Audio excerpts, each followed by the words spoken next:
भ्याटको चाहिँ हामी अब डिरेक्टली च्याप्टर 2 रेजिस्ट्रेसन र क्यान्सलेसन अफ रेजिस्ट्रेसनबाट सुरु गर्छौँ। फर्स्टमा चाहिँ यो एक्ट सुरुमा आउँदाखेरि चाहिँ अब जति पनि बिजनेसहरू ट्रान्ज्याक्सन गरिरहेको थियो, जुन पनि जति पनि ट्याक्सेबल ट्रान्ज्याक्सनहरू जति पनि भइरहेको थियो, यो एक्ट आएको चाहिँ 90 डेजभित्र चाहिँ त्यस्तो सबै बिजनेस पर्सनहरूले चाहिँ आफ्नो बिजनेस लगेर भ्याटमा रेजिस्टर गर्नुपर्छ 90 डेजभित्र। अनि अर्को अब करेन्ट सिनारियोमा चाहिँ अब एक्ट आइसकेपछि चाहिँ अब यो हामीले अब ट्याक्सेबल ट्रान्ज्याक्सनमा डिल गरिरहेको छ भने चाहिँ बिजनेस पर्सनहरूले चाहिँ अब बिजनेस अपरेट भएको 30 डेजभित्रमा चाहिँ हामीले ट्याक्स अफिसरकोमा गएर चाहिँ हामीले हाम्रो भ्याटमा रेजिस्टर गरिसक्नुपर्छ, नभए हामीलाई यहाँ 20,000को पेनाल्टी लाग्छ। अनि अब ट्याक्स अफिसरकोमा गएर चाहिँ एप्लिकेसनहरू चाहिँ आयो भने ट्याक्स अफिसरले चाहिँ एप्लिकेसन आएको 7 डेजभित्र चाहिँ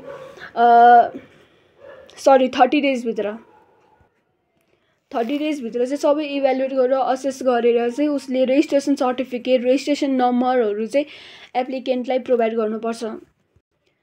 अब भ्याट चाहिँ कसलाई चाहिँ भ्याटको रेजिस्ट्रेसन चाहिँ कसलाई चाहिँ लाइक कम्पलसरी छैन भने चाहिँ फर्स्टमा चाहिँ स्केड्युल 1 भनेको चाहिँ हाम्रो त्यो गुड्स एन्ड सर्भिसेस जुन एक्जेम्ट हुन्छ नि, एक्जेम्ट गुड्स एन्ड सर्भिसेस को लिस्ट रहेको हुन्छ त्यहाँ स्केड्युल 1मा चाहिँ। अनि person dealing with the goods and services mention in the schedule 1 is not required to provide application for the registration to the tax officer. अनि यदि त्यो एप्लिकेन्टहरूले चाहिँ अब त्यो मान्छेहरूले चाहिँ त्यस्तो गुड्स एन्ड सर्भिसेसमा डिल गर्ने मान्छेहरूले एप्लिकेसन पठायो भने पनि ट्याक्स अफिसरले चाहिँ त्यो एप्लिकेसन पाएको 7 डेजभित्र चाहिँ यस्तो रेजिस्ट्रेसन रिक्वायर छैन तपाईँहरूले भनेर चाहिँ इन्फर्मेसन प्रोभाइड गर्नुपर्छ।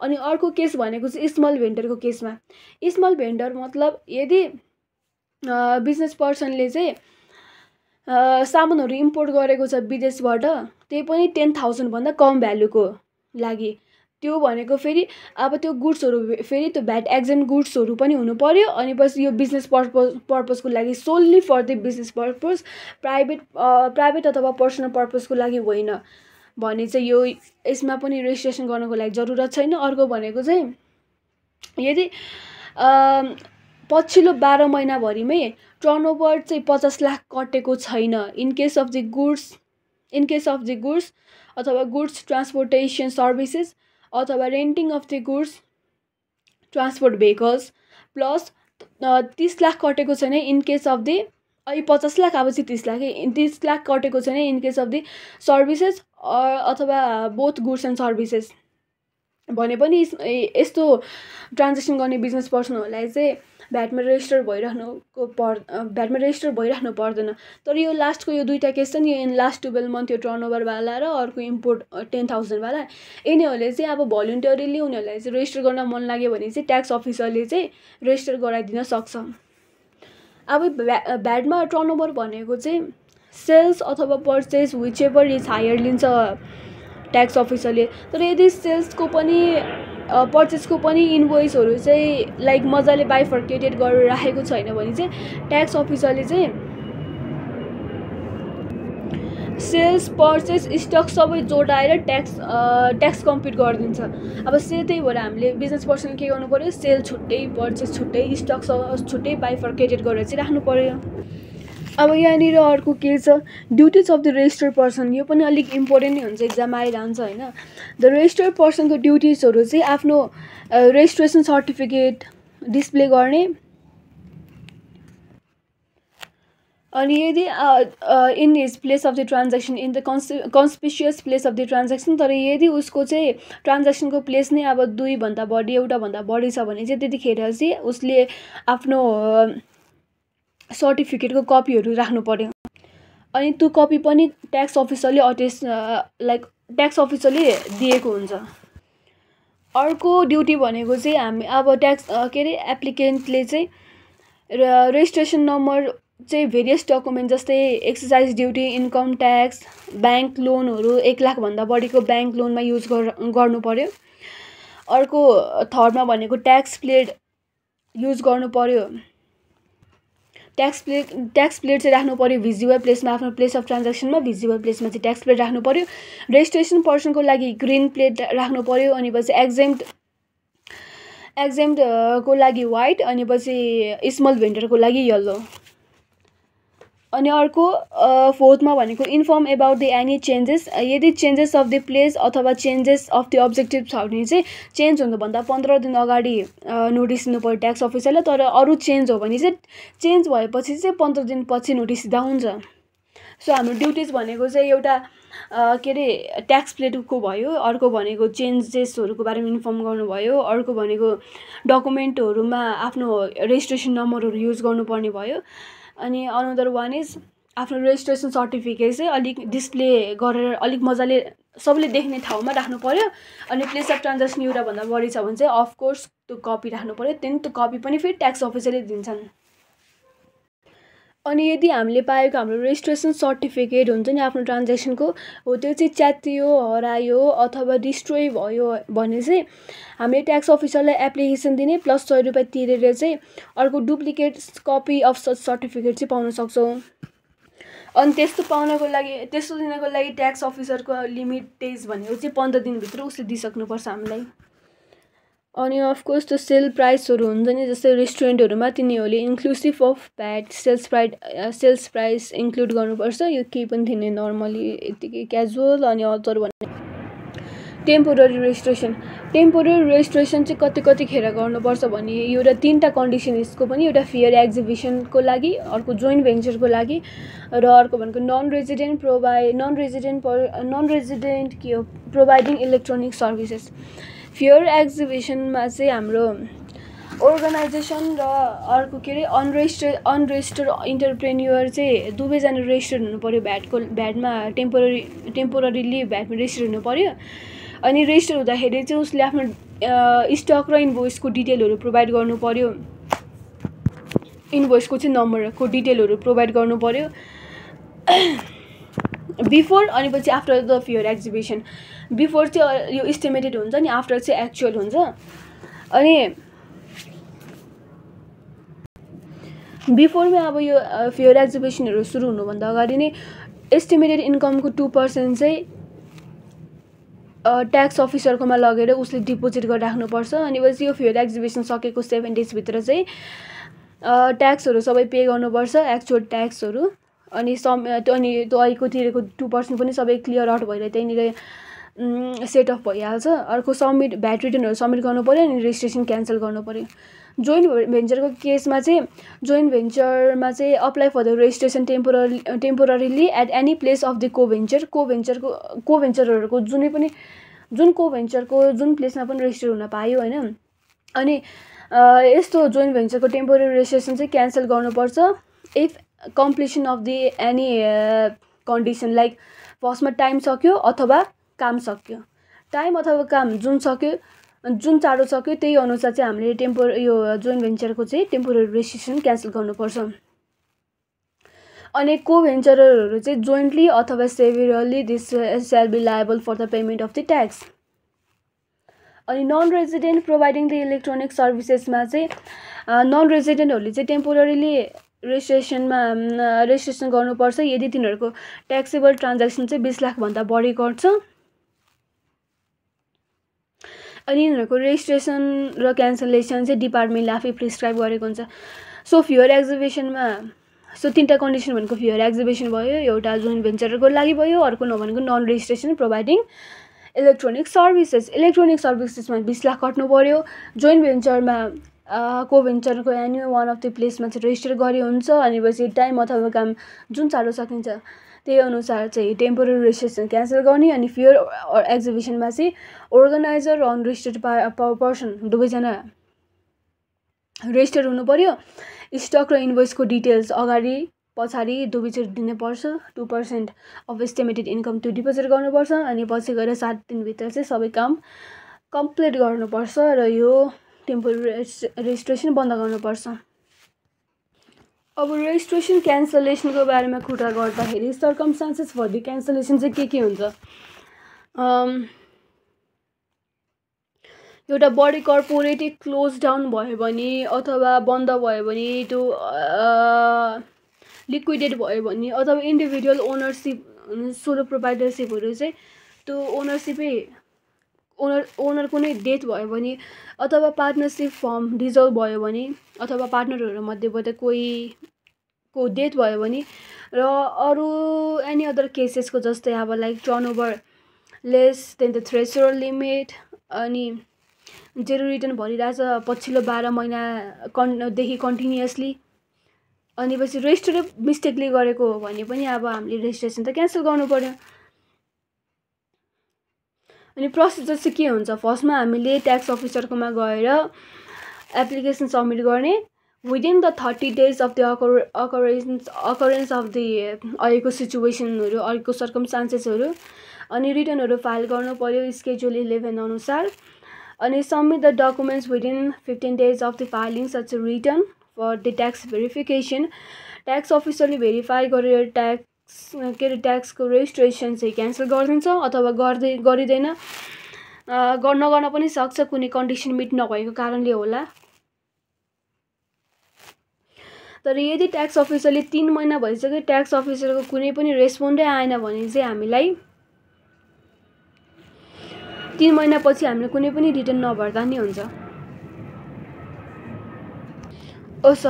यदि केही पनि इन्फर्मेसन आएन भने चाहिँ हामीले 3 महिनापछि फेरि रिटर्न भर्न थाल्नुपर्छ। अनि तर ट्याक्स अफिसरलाई चाहिँ इन्फर्मेसन दिने टाइम भनेको चाहिँ यसको बारेमा 3 महिना हो। अर्को भनेको डिम्ड सेल, क्यान्सलेसन अफ रेजिस्ट्रेसनमा deemed sale like deemed sale मतलब त्यो अब क्यान्सलेसन गरेको रेजिस्ट्रेसन क्यान्सलेसन गरिसकेपछि त्यो जति पनि अब सामानहरू हुन्छ स्टक क्यापिटलहरू हुन्छ त्योसँग चाहिँ हामीले कसरी डिल गर्ने, किनभने स्टक र क्यापिटलको चाहिँ अब हामीले क्यान्सलेसनको बेलामा क्यान्सलेसन भन्नुभन्दा अगाडि हामीले अलरेडी इनपुट ट्याक्स क्रेडिट चाहिँ लिइसकेको हुन्छौँ अनि अब त्यसलाई बेचेकै हुँदैन होइन त्यसको आउटपुट ट्याक्स क्रेडिट आउनको लागि। सो अब इनपुट ट्याक्स क्रेडिटलाई चाहिँ कसरी डिल गर्ने, सो अब यस्तो क्यान्सलेसन अफ रेजिस्ट्रेसनको बेला चाहिँ हामीले यस्तो स्टक र क्यापिटलहरूलाई पनि मार्केट भ्यालुमा डिम्ड सोल्ड भयो भनेर चाहिँ मान्छौँ अनि यो डिम्ड सोल्ड भयो भनेर मान्छौँ, त्यही हो। सो एउटा यहाँनिर सल्युसन गर्ने बेलामा चाहिँ यो एउटा क्वेसन रहेछ। यहाँ क्वेसनमा चाहिँ हामीलाई त्यही amount of VAT payable refundable खोज भनेको चाहिँ एउटा कम्पनी लिक्विडेट भएको छ अनि यहाँ स्टक र क्यापिटल मात्र हाम्रो चाहिँ डिम्ड सोल्ड भयो भनेर भनेको छौँ होइन यहाँनिर प्रोभिजनमा। त यहाँनिर दिएको आइटम भनेको चाहिँ फिनिस्ड गुड्स, ओके हामीले इन्क्लुड गर्छौँ त स्टक हो, र material stock included, damage good stock included अनि सबै मार्केट भ्यालुमा है, फेरि यो बुक भ्यालुलाई इग्नोर गर्ने हो। अनि अर्को प्लान्ट एन्ड मेसिनरीमा पनि मार्केट भ्यालुले नै यो हाम्रो क्यापिटल हो अनि भेहिकल पनि अर्को भेहिकल 4 व्हिलर भेहिकल 2 व्हिलर छ।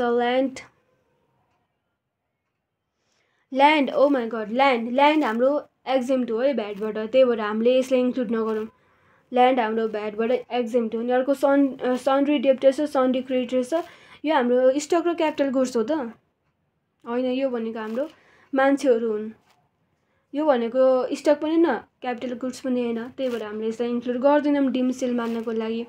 सो के समरीमा भन्नुपर्दा ल्यान्ड भनेको एक्जेम्ट हो, यसलाई इन्क्लुड गर्दैनौँ। सन्ड्री डेब्टर र सन्ड्री क्रेडिटर भनेको neither the stock neither the capital goods, they are the person, so we will not include this also. अब chapter 3 special provision relating to कन्ट्र्याक्टमा चाहिँ फर्स्टमा यहाँ म कपीबाट जान्छु, मेरो यहाँनिर सेल्फ एसेसमेन्ट र रिभर्स चार्जको बारेमा रहेछ होइन। सेल्फ एसेसमेन्ट भनेको चाहिँ every registered person shall himself evaluate अथवा assess and collect the tax on taxable value of the transaction.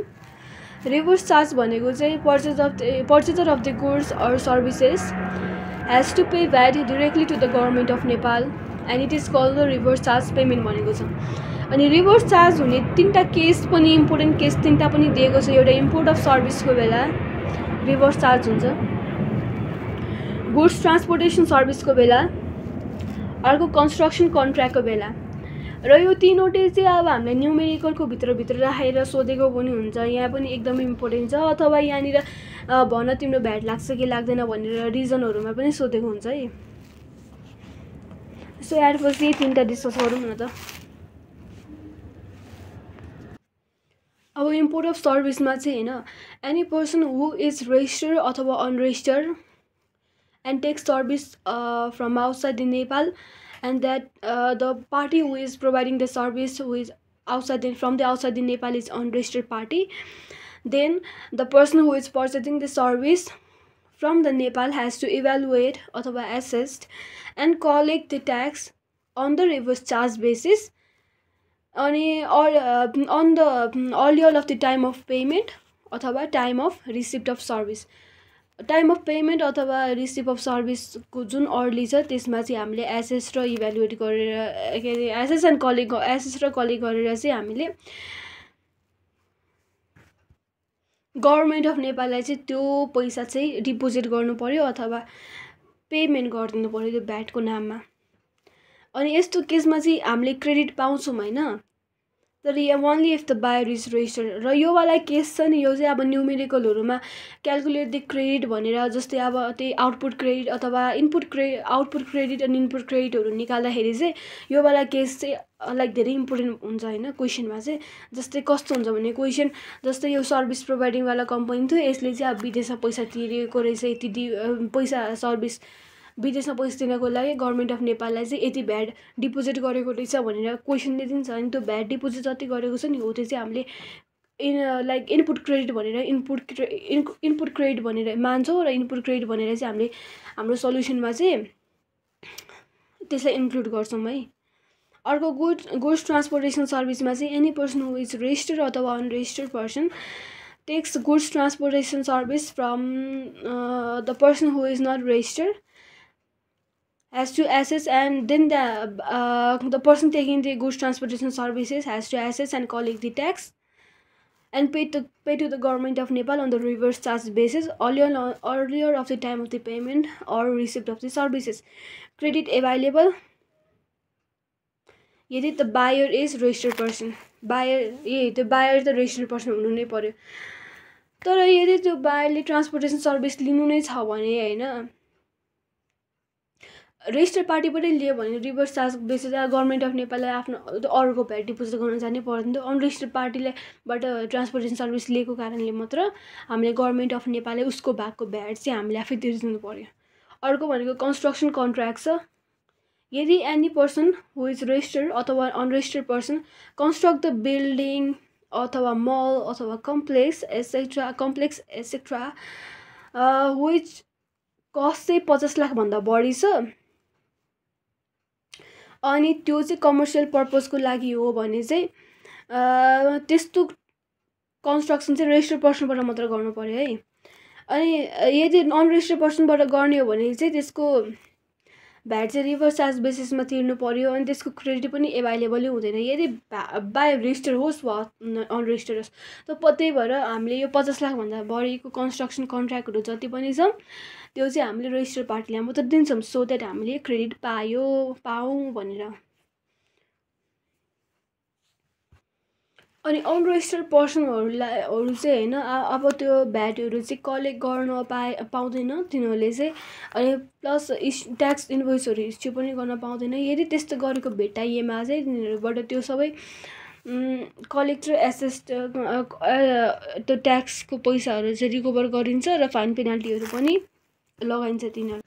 अनि यसको पनि एक्सेप्सन के छ भने चाहिँ गभर्मेन्ट अफ नेपालको डिफ्रेन्ट बडिजहरूले चाहिँ हैन यदि तिनीहरू भ्याटमा इन्गेज हो भने चाहिँ तिनीहरूले भ्याटमा इन्गेज छ भने ट्याक्सेबल ट्रान्जेक्सनमा तिनीहरूले चाहिँ